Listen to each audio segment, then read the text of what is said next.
ಒಂದು ರಾಗದಲ್ಲಿ ಎಷ್ಟೆಲ್ಲ ಸ್ವರಗಳು ಮಿಕ್ಸ್ ಆದಾಗ ಅದು ಶ್ರೋತೃವಿಗೆ ಬಹಳ ಖುಷಿಯನ್ನು ಆನಂದವನ್ನು ನೀಡ್ತದೆ. ಅದೇ ರೀತಿಯಾಗಿ ಕನ್ನಡದಲ್ಲಿ ಇನ್ನೂ ಹಲವು ಪ್ರಕಾರಗಳನ್ನು ನಾವು ನೋಡ್ಬೋದು. ಜನಪದ ಗೀತೆ ಇದೆಲ್ಲ ಇತ್ತು. ಇವತ್ತು ಅದನ್ನು ಯಾವುದನ್ನು ನಾವು ಮುಟ್ಟಕ್ಕೆ ಹೋಗೋದಿಲ್ಲ. ಅಥವಾ ಲಾವಣಿ ಇರ್ಬೋದು, ಅದು ಯಾವುದನ್ನು ನೋಡದೆ ವಚನ ಸಾಹಿತ್ಯವನ್ನು ನಾವು ನೋಡ್ತೀವಿ. ಈಗ ವಚನದಲ್ಲೂ ಕೂಡ ಹಾಗೆ ಸಾಕಷ್ಟು ವಚನಗಾರರು ಭಕ್ತಿ ಮಾರ್ಗವನ್ನು ಅನುಸರಿಸುವುದರ ಮೂಲಕವಾಗಿ ಭಕ್ತಿಯೇ ಶ್ರೇಷ್ಠವಾದದ್ದು ಅನ್ನೋ ಆ ಕಾರಣದಿಂದಾಗಿ ತಮ್ಮ ಎಲ್ಲವನ್ನು ಶಿವನಿಗೆ ಸಮರ್ಪಣೆ ಮಾಡಿದ್ದಾರೆ. ಬಸವಣ್ಣನವರು ಅಥವಾ ಅಕ್ಕಮಹಾದೇವಿ ಯಾರೇ ಆದರೂ ಕೂಡ ಅವರೆಲ್ಲರೂ ಕೂಡ ಮಹಾತ್ಯಾಗಿಗಳು. ಅಂತಹ ಬಸವಣ್ಣನವರ ಒಂದು ವಚನ, ಉಳ್ಳವರು ಶಿವಾಲಯ ಮಾಡುವರು, ನಿನ್ನ ಶಿರವೇ ಹೊನ್ನ ಕಳಸ ಅದು ಅನ್ನೋದಾಗಿ ಭಾವಿಸು, ಸ್ಥಾವರ ಕಳಿವುಂಟು ಜಂಗಮ ಕಳಿವಿಲ್ಲ ಅನ್ನೋದಾಗಿ ಹೇಳ್ತಾ ವಚನವೊಂದನ್ನು ಅವರು ನೀಡಿದ್ದಾರೆ. ಅದನ್ನು ನಾನೇ ಪ್ರಸ್ತುತಪಡಿಸ್ತೇನೆ. ಸಮಾಧಿನಿಯಲ್ಲಿ ಗೌರೀಶ್ ಅವರು ಹಾಗೂ ತಬಲಾದಲ್ಲಿ ಶೇಷಾದ್ರಿ ಅವರು ಸಹಕರಿಸಲಿದ್ದಾರೆ.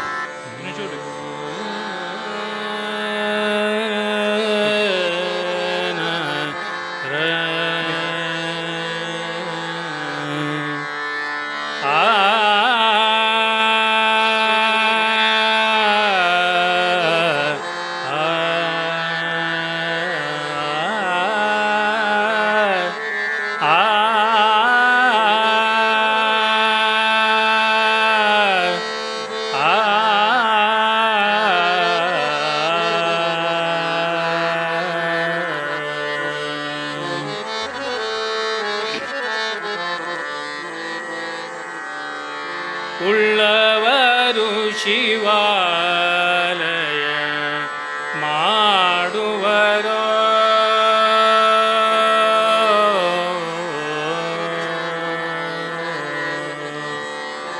ನಾನೇನ ಮಾಡಲಿ ನಾನೇನ ಮಾಡಲಿ ಬಡವನಯ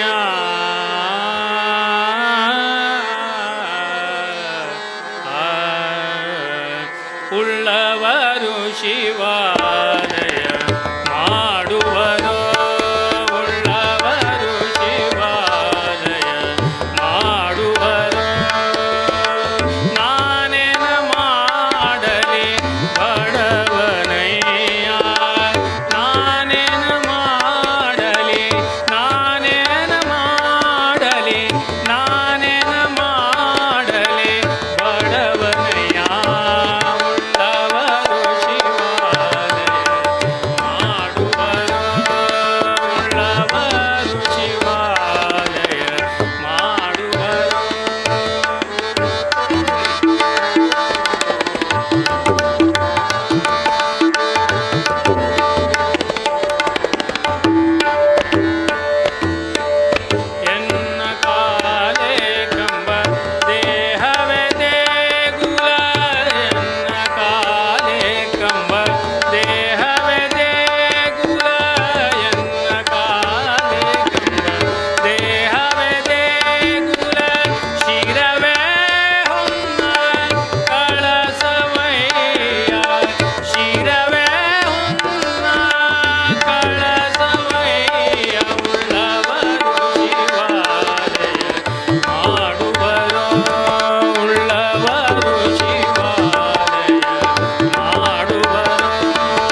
ಶಿವನ ಕುರಿತಾಗಿಯೇ ಇರುವಂಥದ್ದು.